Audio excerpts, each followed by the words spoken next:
السلام عليكم ورحمة الله وبركاته، حبايب قلبي عاملين ايه؟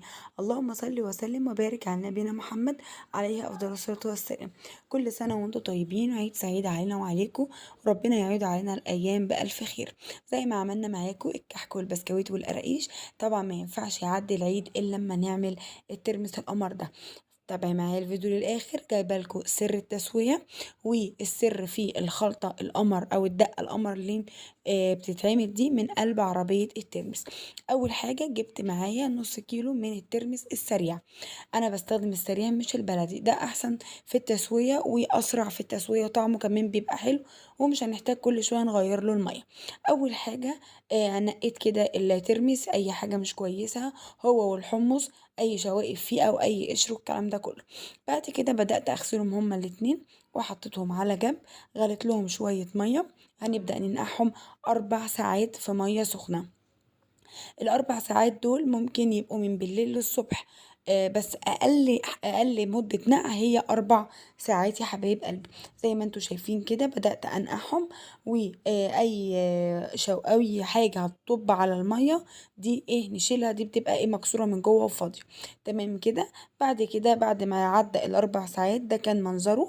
بدأت طبعا رميت المية القديمة وحطيت له مية نظيفة. والسر بقى في المعلقة دي يا حبايب قلبي، هنحط له معلقه سكر، هتخلي في دقايق بالظبط الترمس بتاعنا هيستوي. هنوطي عليه بقى شمعة كده، وهيقعد حوالي من ساعة لربع ساعة على النار. والحمص طبعا برضو نفس الكلام، بس مش هنضيف له اي حاجة.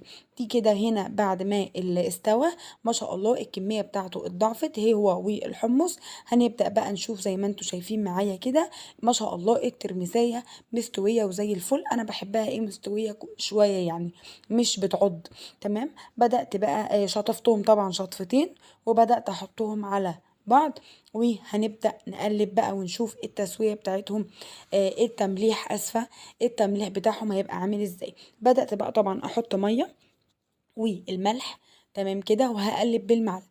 نخصص معلقه يا حبايب قلبي للترمس، عشان ما ينفعش نحط فيه ايدينا، عشان ما يحصلش اي ريم او يبوظ مننا. وطبعا احنا خلاص دخلنا في الحر. الدقه بقى القمر بتاعتنا دي يا حبايب قلبي، السر من على عربيه الترمس. معايا كمون وشطه وبابريكا وليمون. ممكن تستغني عن الشطه، مفيش اي مشكله لو انت مش حباها، بس بتدي طعم حلو كده، ايه حاجه بسيطه، انا حاطه حاجه بسيطه. بعد كده عصرت عليها ليمونتين، وهزود عليها شويه ميه واقلبها كده واسيبها على جنب. انا كده يعتبر يا حبايب قلبي الترمس معايا خلص. ممكن بقى هناخد شويه كده على جنب ننقعهم في الدقه الحلوه دي، والباقي هسيبه كده ايه بملح وليمون بس. زي ما انتوا شايفين كده هنبدأ نحط شويه كده على الترمس، لان انا مش بحب الشطه، زوجي بيحبها، فعملت له شويه بالشطه وشويه ايه اكلهم انا وايه وساجده بنتي يعني. وكل سنه وانتم طيبين يا حبايب قلبي. زي ما انتم شايفين كده اتعمل في اقل من يعني في دقايق معدوده، ما خدش مننا وقت خالص. كل سنه وانتم طيبين وبالف خير، وربنا يعود علينا وعليكم الايام بالف خير. وما تنسوناش في اللايك والشير وتفعيل الجرس على الكل، عشان يوصل لكم من قناتي كل جديد. واتمنى اعرف رايكم في الوصفات اللي انا بقدمها. وكل سنة وانتم طيبين، وربنا يعود علينا وعليكم الايام بألف خير يا حبايب قلبي.